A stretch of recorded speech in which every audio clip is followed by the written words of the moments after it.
Assalamualaikum warahmatullahi wabarakatuh. Kami dari kelompok yang beranggotakan Iqbal Prayoga, Ma'ruf Agung, dan Rahmat Caturinto. Di sini kita akan mempresentasikan tugas kami yang berjudul Read dan Write Data ke File, pencarian data, dan pengurutan data.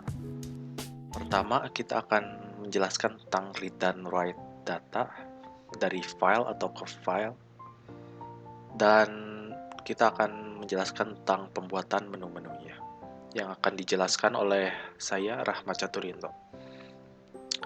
Pertama, kita akan membuka data dengan menggunakan inData, yaitu variabel dari kelas ifstream untuk berinteraksi dengan file di luar program. Setelah dibuka, kita cek apakah pembukaan datanya error atau tidak. Jika error, maka program akan menampilkan teks opening file error dan akan exit. Selanjutnya, kita akan memasukkan array dengan data yang dari file tadi.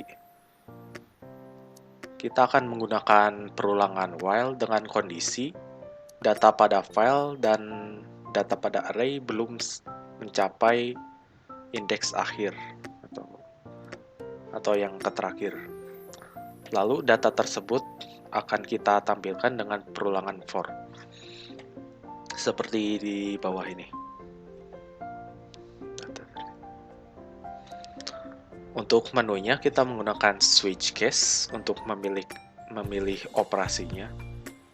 Operasi tersebut adalah 1 untuk input data, 2 untuk pencarian, 3 untuk pengurutan, dan 0 untuk exit. Setelah user memilih operasi tersebut, program akan menghapus output sebelumnya, seperti kita sudah menampilkan data lamanya tadi. Lalu kita hapuskan untuk memanggil operasi yang baru. Ya, selanjutnya adalah untuk pilihan 2 dan 3, kita menggunakan switch case untuk submenunya. Jadi kita menampilkan lagi operasi apa saja yang tersedia pada submenu ini.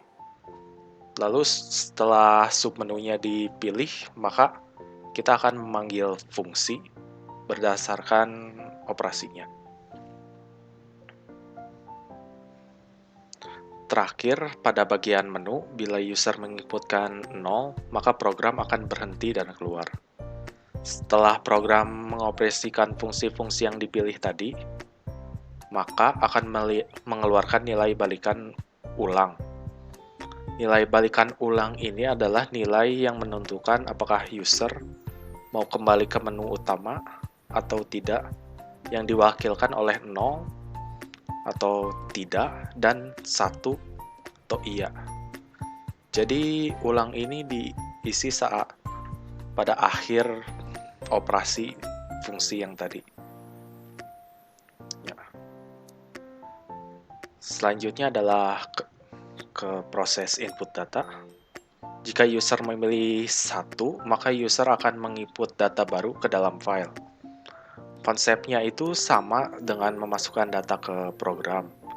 Namun, kita di sini akan menggunakan offstream out data untuk interaksi pemasukan data ke dalam filenya.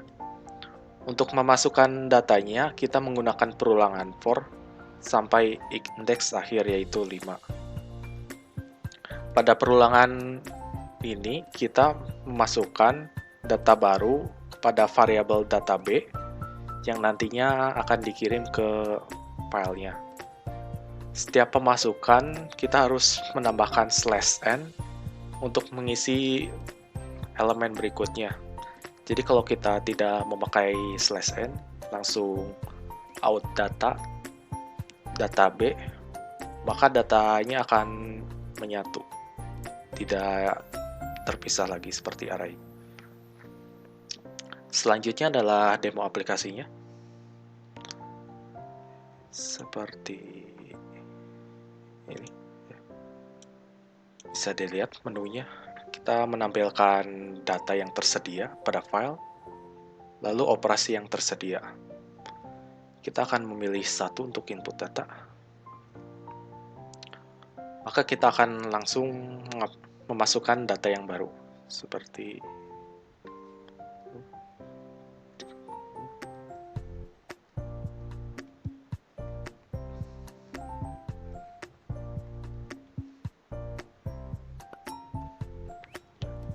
setelah dimasukkan, data berhasil dimasukkan. Lalu kita akan kembali ke menu. Sayangnya pemasukan data ini tidak langsung, jadi kita harus reopen lagi si programnya itu supaya kita bisa melihat data yang baru. Seperti ini. Ya. Data pun sudah terisi dengan data yang kita inputkan tadi. Ya.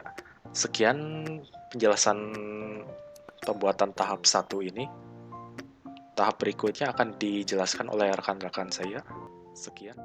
Assalamualaikum warahmatullahi wabarakatuh. Saya perkenalkan, saya Bapak Ibu. Ini saya akan melanjutkan materi yang telah disampaikan oleh rekan saya. Di sini saya akan menjelaskan tentang pencarian data. Yang pertama, pencarian data sequential search. Function algoritma sequential search di mana kita akan meretrieve sebuah angka yang berasal dari indeks data yang dicari. Namun, jika tidak ketemu, maka program akan error atau angka tidak ditemukan. Di sini kita akan menjalankan function sequential search dengan 3 parameter, yaitu array, size of array, dan data yang akan dicari.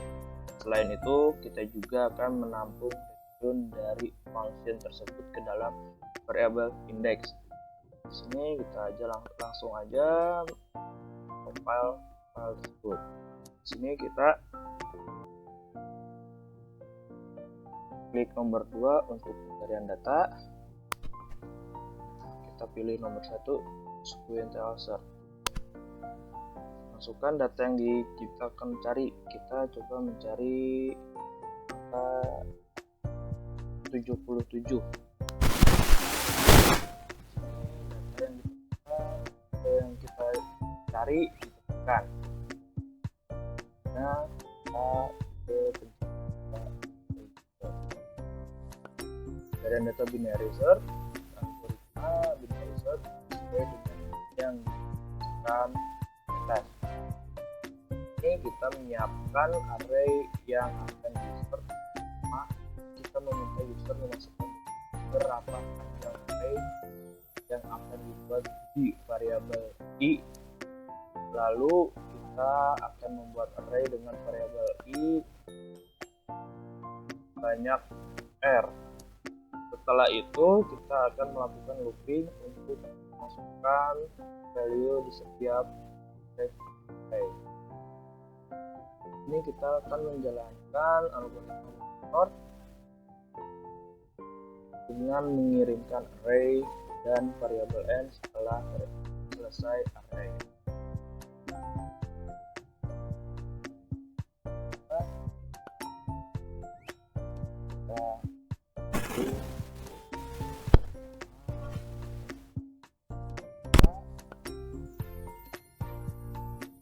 Masukkan data yang kita cari. Kita pilih nomor 2 besar.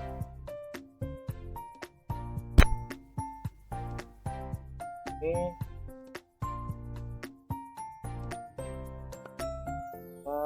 tadi coba mencari yang kedua, data dicari tidak ditemukan. Ini adanya 44, 77, 80, 100, dan 102. Tidak ada angka 2, jadi program tidak tidak terbaca angka 2-nya. Kita lanjut. Pencarian data interpolation search. Proses pencarian data ini hampir sama dengan proses pencarian binary search. Pencarian ini juga dilakukan pada kumpulan data yang sudah urut menaikkan atau menurun. Akan tetapi jika pada binary search kita membagi data dengan akhir plus awal. per 2 tiap prosesnya, maka pada interpolation kita akan membagi data menurut rumus. Mari kita coba aja langsung. Di sini kita klik nomor 1 lagi untuk mode ini, menu utama. Kita cari menu pencarian data. Maaf,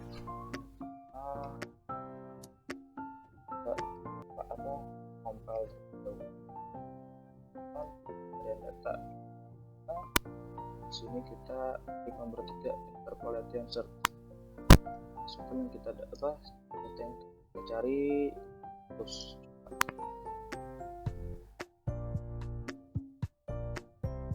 ini 100 data tidak ditemukan.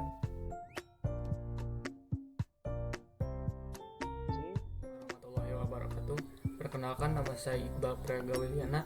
Di sini saya akan melanjutkan materi yang telah disampaikan oleh rekan saya. Di sini saya akan menjelaskan tentang sorting atau pengurutan. Di sini saya akan menjelaskan pengertiannya. Sorting merupakan suatu proses untuk menyusun kembali himpunan objek menggunakan aturan tertentu. Sorting disebut juga sebagai suatu algoritma untuk meletakkan kumpulan elemen data ke dalam urutan tertentu berdasarkan satu atau beberapa kunci dalam tiap-tiap elemen. Yang selanjutnya yaitu macam-macam sorting. Pada dasarnya ada dua macam sorting yang bisa digunakan dalam suatu proses sorting. Yang pertama yaitu ascending. Ascending itu mengurutkan dari data yang paling kecil ke paling besar. Dan yang selanjutnya descending, yaitu mengurutkan data yang mempunyai nilai besar ke yang kecil. Nah, yang selanjutnya yaitu metode-metode sorting. Ada beberapa metode-metode tentang sorting, diantaranya yang pertama insertion sort, metode penyisipan. Yang kedua selection sort, metode seleksi. Yang ketiga bubble sort, metode gelembung. Yang keempat cell sort, yaitu metode cell. Yang kelima quick sort, metode quick. Yang keenam merge sort, metode penggabungan. Pada kesempatan kali ini kami memilih 3 metode, yaitu bubble sort, insertion sort, dan selection sort. Baik, di sini saya akan menjelaskan tentang bubble sort terlebih dahulu. Algoritma bubble sort ini merupakan proses pengurutan yang secara berangsur-angsur berpindah ke posisi yang tepat.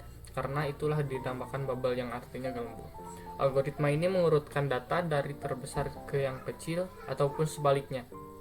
Nah, secara sederhana bisa didefinisikan. Algoritma bubble sort ini adalah pengurutan dengan cara pertukaran data dengan data di sebelahnya secara terus-menerus sampai dalam satu iterasi tertentu. Tidak ada lagi perubahan. Nah, baik, kita langsung demokan saja. Urutan data langsung bubble sort. Nah, di sini saya akan jelaskan sedikit tentang proses bubble sort tersebut. Jadi di sini saya memasukkan nilai 44, 90, 100, 80, 77, dan 102. Otomatis di sini nilainya tidak tersusun ya. Nah, pada bubble sort ini ditugaskan agar si nilai tersebut bisa tersusun rapih gitu. Nah, pada metode ini jadi di sini pada proses selanjutnya itu mengambil nilai yang paling kecil sampai tersusun ke paling besar. Nah, di sini 44, 90, 100, 80, 77, dan 102. Di sini di atas 44 itu 77 kan, tidak ada yang lebih besar lagi. Nah, otomatis dipindahkan ke kiri. Nah, yang selanjutnya itu juga sama ya, sampai si nilainya tersebut tersusun. Baik, yang selanjutnya yaitu metode insertion sort. Nah, pada metode ini metode insertion sort ini adalah metode pengurutan dengan penyisipan, yaitu algoritma yang efisien untuk mengurutkan angka yang mempunyai jumlah elemen sedikit. Metode ini bertujuan untuk menjadikan bagian sisi kiri array terurutkan sampai dengan seluruh array berhasil diurutkan. Metode ini mengurutkan bilangan-bilangan yang telah dibaca dan berikutnya secara berulang. Akan menyisipkan bilangan-bilangan dalam array yang belum terbaca ke sisi kiri array yang telah terurut. Nah, di sini kita langsung demo aja ya. Pengurutan data, langsung insertion sort. Nah, pada metode ini sedikit berbeda dengan bubble sort, di mana pada metode insertion sort ini jadi dua nilai dari kiri ini sudah nilainya itu tersusun relatif gitu. Jadi sudah dikatakan kan tadi insertion sort itu nilai yang disisipkan gitu. Nah, jadi kerjanya itu nilai yang ketiga ini akan disisipkan ke sebelah kiri. Jadi yang disisipkan itu di nilai yang ketiga ini agar si nilainya dapat tersusun secara teratur. Nah, 80 ini kan 80, ini 90. 90 kan lebih besar dari 80 ya. Otomatis si 80 ini dipindahkan ke paling kiri karena 80 lebih kecil dari 90. Jika nilai di sini misalkan 95, nah otomatis disisipkannya itu di depan 90 agar tersusun. Dilakukan secara berulang sampai nilainya itu tersusun. Baik, yang selanjutnya yaitu metode selection sort. Metode selection sort merupakan sebuah teknik pengurutan dengan cara mencari nilai tertinggi atau terendah di dalam array, kemudian menempatkan nilai tersebut di tempat semestinya. Algoritma ini dapat mengurutkan data dari besar ke kecil ataupun sebaliknya. Algoritma ini tidak cocok untuk set data dengan jumlah besar karena kompleksitas dari algoritma ini adalah O kali 2, di mana N adalah jumlah item. Nah, di sini kita akan langsung demo saja. Untuk selection sort ini sebenarnya hampir mirip atau bisa dibilang mirip dengan bubble sort. Kenapa? Karena pada metode ini jadi selection itu kan pilihan ya. Nah, jadi kita itu tinggal memilih aja nilai yang terkecil itu, langsung pindahkan aja ke kiri. Hampir sama lah dengan bubble sort. Jadi ini kan 44 100, 80, 77, 102, 90. Nah, di atas nilai 44 itu kan cuma 77 ya.